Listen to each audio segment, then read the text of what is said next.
Hello friends, स्वागत है आप सभी का हमारे चैनल क्विक स्टडी में। मैं अकमल बेस्ट। इस वीडियो के माध्यम से दोस्तों आपके यहाँ पर कराऊंगा आर्मी के महत्वपूर्ण क्वेश्चन को दोस्तों, जो आपके गत वर्षों में बार बार पूछे गए हैं और जिनकी बहुत बहुत पूछे जाने की संभावनाएं हैं।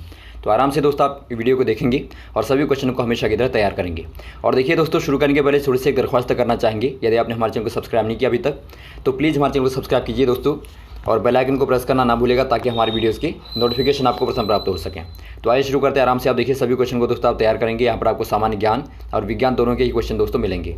देखिए पहला क्वेश्चन क्या दिखता है आपको, विश्व में कहाँ पर पवन चक्की के उपयोग से ऊर्जा उत्पन्न की जाती है। आपको बताना है दोस्तों, विश्व में कहाँ पर पवन चक्की के उपयोग से, पवन चक्की मतलब दोस्तों आपकी जो हवा से चलने वाली चक्की होती है उसे आप पवन चक्की बोलते हैं।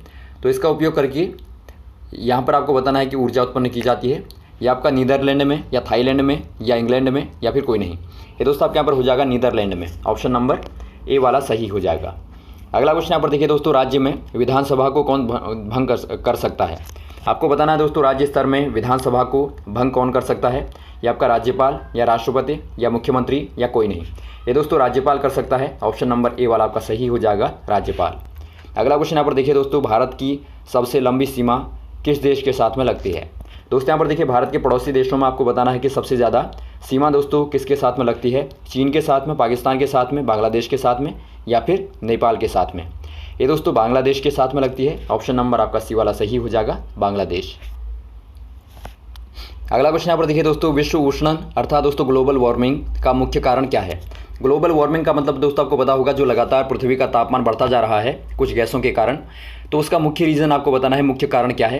ये आपका दोस्तों O2 होगा, O3 होगा या CO2 होगा या N2 होगा। ये दोस्तों आपके यहाँ पर होता है CO2 अर्थात कार्बन डाइऑक्साइड होता है दोस्तों, क्योंकि कार्बन डाइऑक्साइड क्या करती है दोस्तों, वातावरण में ज़्यादा होने पर ये ऊष्मा को अवशोषित कर लेती है। ये दोस्तों यहाँ पर देखिए ऊष्मा को अवशोषित करती है दोस्तों और साथ ही साथ परावर्तित करती है। इससे दोस्तों क्या होता है, जो आपकी पृथ्वी के से टकराने के बाद दोस्तों ऊपर को ऊष्मा जाती है उसे दोबारा से नीचे ले आती है। तो इसीलिए दोस्तों लगातार तापमान बढ़ता रहता है। तो ग्लोबल वार्मिंग का दोस्तों मुख्य कारण आपका CO2 है। वैसे दोस्तों यदि हम बात करें तो पोल्यूशन भी दोस्तों इसका बहुत बड़ा कारण होता है। जो आपका वृक्षों की कटाई हो रही है या फिर जो भी भूस्खलन हो रहा है वो भी दोस्तों आपका एक प्रकार से ग्लोबल वार्मिंग का रीजन होता है। अगला क्वेश्चन यहाँ पर देखिए दोस्तों, शांति निकेतन की स्थापना कब हुई। शांति निकेतन दोस्तों आपको पता होगा, शांति निकेतन मतलब घर होता है दोस्तों, शांति मतलब शांति का घर एक प्रकार से आप कह सकते हैं। तो इसकी स्थापना दोस्तों आपको पता होगा रविंद्रनाथ टैगोर ने की थी दोस्तों। इनका उद्देश्य क्या था दोस्तों, इनका उद्देश्य था कि अध्ययन करने के लिए आपको शांति की जगह चाहिए होती है। तो इसीलिए शांति निकेतन की स्थापना की गई। तो ये कब की गई आपको पूछा गया है, 1901 में, 1910 में या 1905 में या फिर कोई नहीं। ये दोस्तों आपका 1901 में की गई, 1901 में दोस्तों। ऑप्शन नंबर आपका ए वाला सही हो जाएगा, 1901 में। अगला क्वेश्चन यहाँ पर देखिए दोस्तों, झूम खेती में बीज बोने का तरीका क्या कहलाता है। दोस्तों यहाँ पर देखिए झूम खेती का एक प्रकार होता है जो कि आपका दोस्तों बुआई के माध्यम से होता है। तो आपको बताना है दोस्तों, झूम खेती में जो बीजों को यहाँ बोने का तरीका होता है दोस्तों, उसे आप क्या बोलते हैं। ये बिखराव बोलते हैं या छिड़कना बोलते हैं या छितराना बोलते हैं या फिर कोई नहीं। इसे आप बोलते हैं दोस्तों छितराना। ऑप्शन नंबर आपका सी वाला सही हो जाएगा। जब आप दोस्तों बीजों को बोते हैं तो उसका तरीका होता है आपका छितराने का, छितराना आप इसे बोलते हैं दोस्तों। अगला क्वेश्चन यहाँ पर देखिए दोस्तों, कश्मीर में के चरवाहे समुदाय का नाम क्या है। चरवाहे मतलब दोस्तों जो आपके चराने वाले होते हैं, मान लीजिए ऊँटों को या फिर बकरियों को चराने वाले होते हैं, वो चरवाहे कहलाते हैं। तो कश्मीर के चरवाहे समुदाय का नाम आपको बताना है। ये क्या होगा दोस्तों, लवड़िया होगा या बक्खाल होगा या भीरू होगा या मुंडा होगा। ये दोस्तों आपके यहाँ पर हो जाएगा बक्खाल दोस्तों। ऑप्शन नंबर बी वाला सही हो जाएगा, बक्खाल।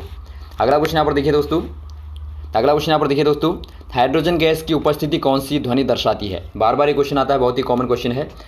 यदि आपका दोस्तों यहाँ पर देखिए हाइड्रोजन गैस प्रेजेंट है तो ये कौन सी वाली ध्वनि को दर्शाती है आपको बताना है। पॉप ध्वनि को, पराश्रव्य ध्वनि को, अश्रव्य ध्वनि को या फिर कोई नहीं। ये दोस्तों आपके यहाँ पर देखिए पॉप ध्वनि को दर्शाती है। ऑप्शन नंबर ए वाला आपका सही हो जाएगा, पॉप ध्वनि को। पराश्रव्य का मतलब दोस्तों आपको पता होगा, जो आपकी हमारे रेंज के ऊपर होती हैं दोस्तों उनको आप पराश्रव्य बोलते हैं, और रेंज के नीचे वाली अश्रव्य कहलाती हैं। ये दोस्तों आपके यहाँ पर देखिए, यदि आप इनका रेंज देखेंगे तो आपका 20 हर्ट्ज से नीचे होती हैं दोस्तों, और यदि आप पराश्रव्य का देखेंगे तो आपका 20 किलो हर्ज या फिर आप कहें 20,000 हर्ज के ऊपर की दोस्तों रेंज की होती हैं। अगला क्वेश्चन यहाँ पर देखिए दोस्तों, कोशिका के किस भाग को कोशिका का जीवित पदार्थ कहा जाता है। आपको बताना दोस्तों, कोशिका का कौन सा वाला भाग होता है जिससे कोशिका का जीवित पदार्थ कहा जाता है। ये आपका प्रोटोप्लाज्म होगा या कोशिका द्रव्य होगा या साइटोप्लाज्म होगा या फिर कोई नहीं। ये दोस्तों आपके यहाँ पर होता है प्रोटोप्लाज्म दोस्तों। ऑप्शन नंबर ए वाला आपका सही हो जाएगा। इसे दोस्तों कोशिका का जीवन पदार्थ कहा जाता है। अगला क्वेश्चन यहाँ पर देखिए दोस्तों, प्रति एकांक क्षेत्रफल कम कर देने पर दाब का मान होगा। दोस्तों यहाँ पर देखिए दाब बराबर आपको पता होना चाहिए, प्रेशर बराबर होता है दोस्तों, आपको पता होना चाहिए फॉर्मूला F/A। अर्थात दोस्तों यदि आप एकांक क्षेत्रफल पर बल लगाते हैं तो उसी को आप दाब बोलते हैं, प्रेशर बोलते हैं। अब यहाँ पर देखिए दोस्तों, यदि आप एरिया को कम कर दें तो ऑब्वियस है दोस्तों क्या हो जाएगा, दाब बढ़ जाएगा। जितना कम करेंगे दोस्तों उतना दाब ज़्यादा बढ़ेगा। तो यहाँ पर आप कह देंगे दोस्तों यदि आप क्षेत्रफल को कम कर दें, एरिया को कम कर दें तो वहाँ पर दोस्तों दाब बढ़ जाएगा। ऑप्शन नंबर आपका ए वाला सही हो जाएगा। अगला क्वेश्चन यहाँ पर देखिए दोस्तों, जीवमंडल में सभी जीवित जातियों की पारस्परिक निर्भरता एवं संबंध को क्या कहते हैं। दोस्तों यहाँ पर देखिए जो जीवमंडल होता है दोस्तों, जीवमंडल मतलब जहाँ पर जीव रहते हैं। आपने देखा होगा दोस्तों बहुत संक्षिप्त एरिया होती है जहाँ पर जीव रह पाते हैं दोस्तों, तो उसी को आप जीवमंडल बोलते हैं। अब यहाँ पर देखिए जीवमंडल में सभी जीवित जातियों की परस्पर निर्भरता एवं संबंध को क्या कहा जाता है। आपको पता होगा दोस्तों सभी प्रकार के जीव एक दूसरे पर निर्भर रहते हैं। आपने देखा होगा प्राथमिक द्वितीयक सभी प्रकार को यदि आप देखें तो आपको दिखेगा दोस्तों कि सभी जीव एक दूसरे पर डिपेंडेंट होते हैं। तो यहाँ पर देखिए संबंध क्या कहलाता है आपको बताना है, परितंत्र कहलाएगा या जीवन तंत्र कहलाएगा या परिवेश या फिर कोई नहीं। ये दोस्तों आपका परितंत्र कहलाता है। ऑप्शन नंबर ए वाला सही हो जाएगा, परितंत्र कहलाता है दोस्तों। अगला क्वेश्चन यहाँ पर देखिए, ज्योतिबा फुले ने अपनी पुस्तक गुलामगिरी किस आंदोलन को समर्पित की। बहुत ही अच्छा क्वेश्चन है दोस्तों। यहाँ पर देखिए क्वेश्चन बार बार आता है कि बताइए तो गुलामगिरी पुस्तक किसकी है, क्योंकि गुलामगिरी दोस्तों बहुत ही फेमस पुस्तक है। तो ये दोस्तों यहाँ पर देखिए 1873 में 1873 में दोस्तों ज्योतिबा फुले ने लिखी। और ज्योतिबा फुले के बारे में आपको पता होगा दोस्तों महान समाज सुधारक के रूप में इनको जाना जाता है। तो इन्होंने दोस्तों अपनी बुक समर्पित की थी एक आंदोलन को। कौन से वाले आंदोलन को की थी आपको बताना है। ये फ्रांसीसी आंदोलन था या अमेरिकी आंदोलन था या इंग्लैंड आंदोलन था या दक्षिण अफ्रीका आंदोलन था। ये दोस्तों अमेरिकी आंदोलन था। ऑप्शन नंबर आपका बी वाला सही हो जाएगा। ये दोस्तों एक प्रकार से अमेरिका में गृह युद्ध चला था, जिसमें दोस्तों क्या था, गुलाम जो पंथी है दोस्तों, गुलामगिरी है, उस प्रथा का अंत करने के लिए संघर्ष किया गया था। तो उसमें दोस्तों जो आंदोलन करने वाले थे, गुलामी के प्रति जो आंदोलन कर रहे थे, उनको दोस्तों ज्योतिबा फुले ने ये पुस्तक समर्पित की थी। तो ये आपको पता होना चाहिए। अगला क्वेश्चन यहाँ पर देखिए दोस्तों, अंग्रेजी शिक्षा अधिनियम कब लागू किया गया। आपको बताना है दोस्तों अंग्रेजी शिक्षा अधिनियम भारत में कब लागू किया गया। ये 1850 में, 1830 में, 1835 में, 1873 में। ये दोस्तों आपके यहाँ पर लागू किया गया 1835 में दोस्तों, 1835 में।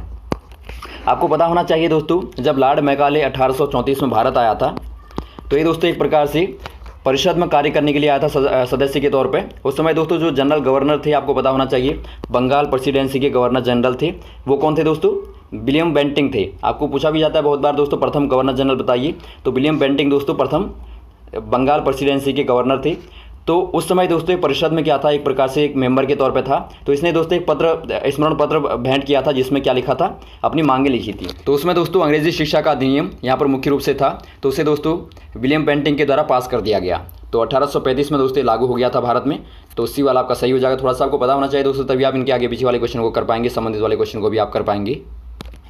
अगला क्वेश्चन यहाँ पर देखिए दोस्तों, अनावृत की गई शैलों का गिरना क्या कहलाता है। दोस्तों यहाँ पर देखिए जो आपकी शैलें होती हैं, चट्टानें होती हैं दोस्तों, अनावृत मतलब जो एक प्रकार से दोस्तों मानव के द्वारा यहाँ पर काटी गए, ऊपर से वनस्पतियाँ काट दी जाती हैं या फिर खनन किया जाता है, तो आपकी एक प्रकार से अनावृत कहलाती हैं। तो अनावृत शैलों का गिरना क्या कहलाता है आपको बताना है।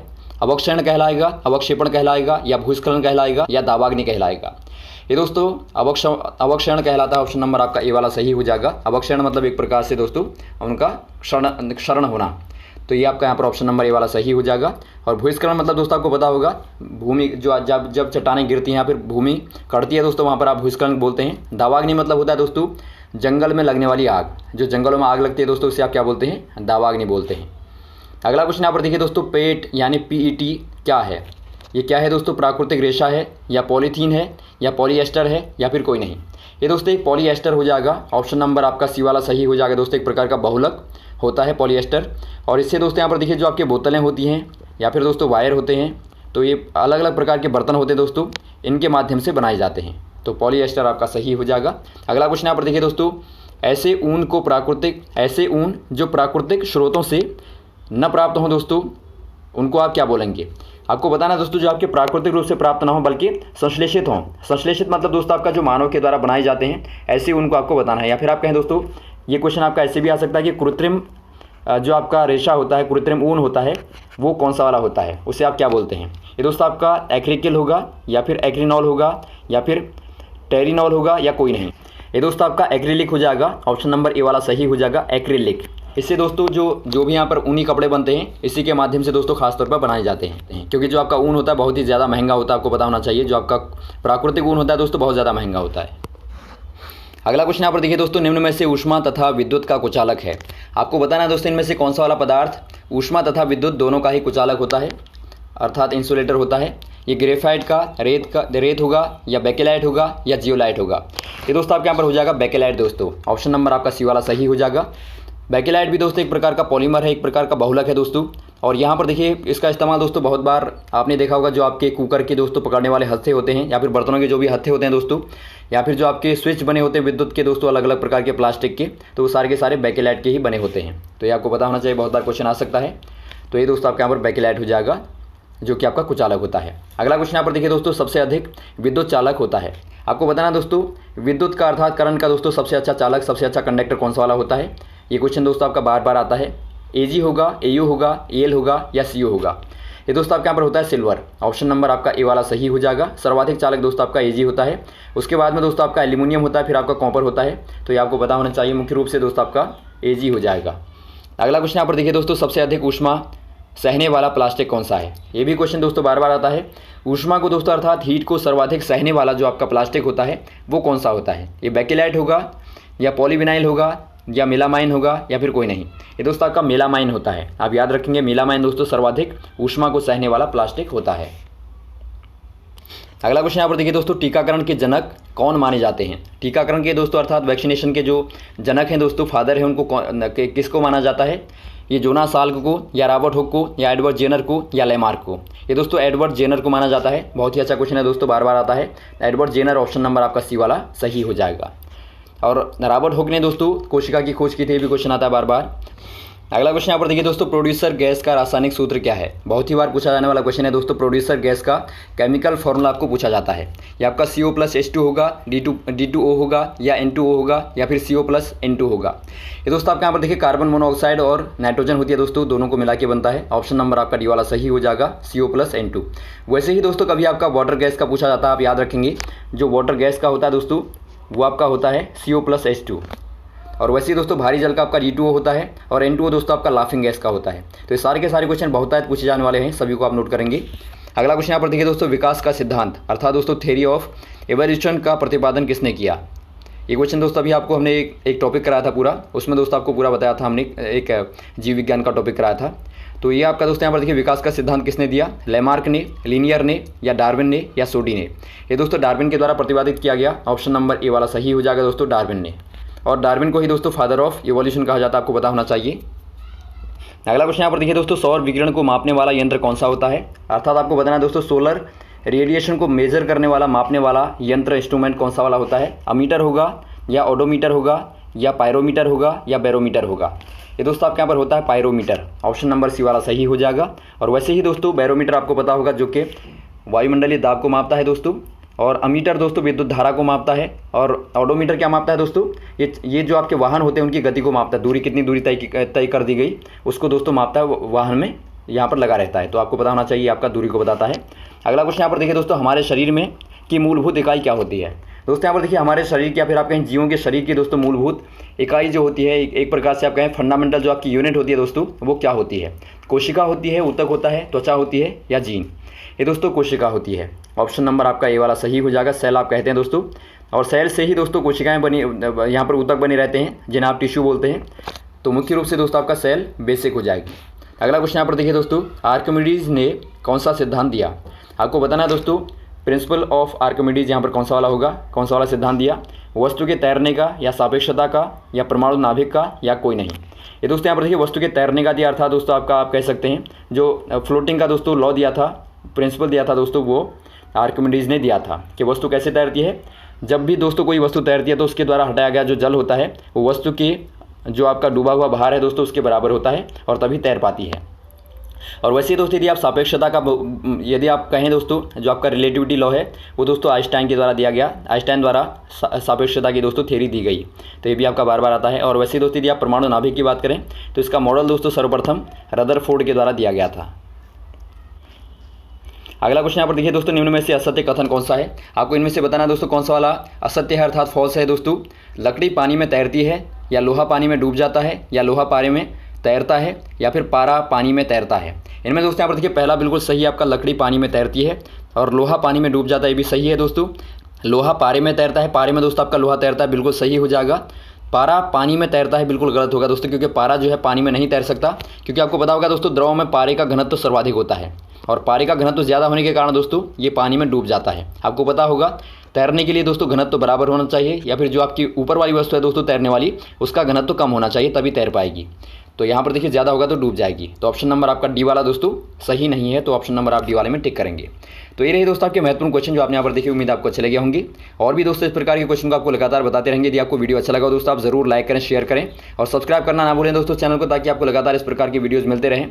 Okay, thanks. जय हिंद, जय भारत।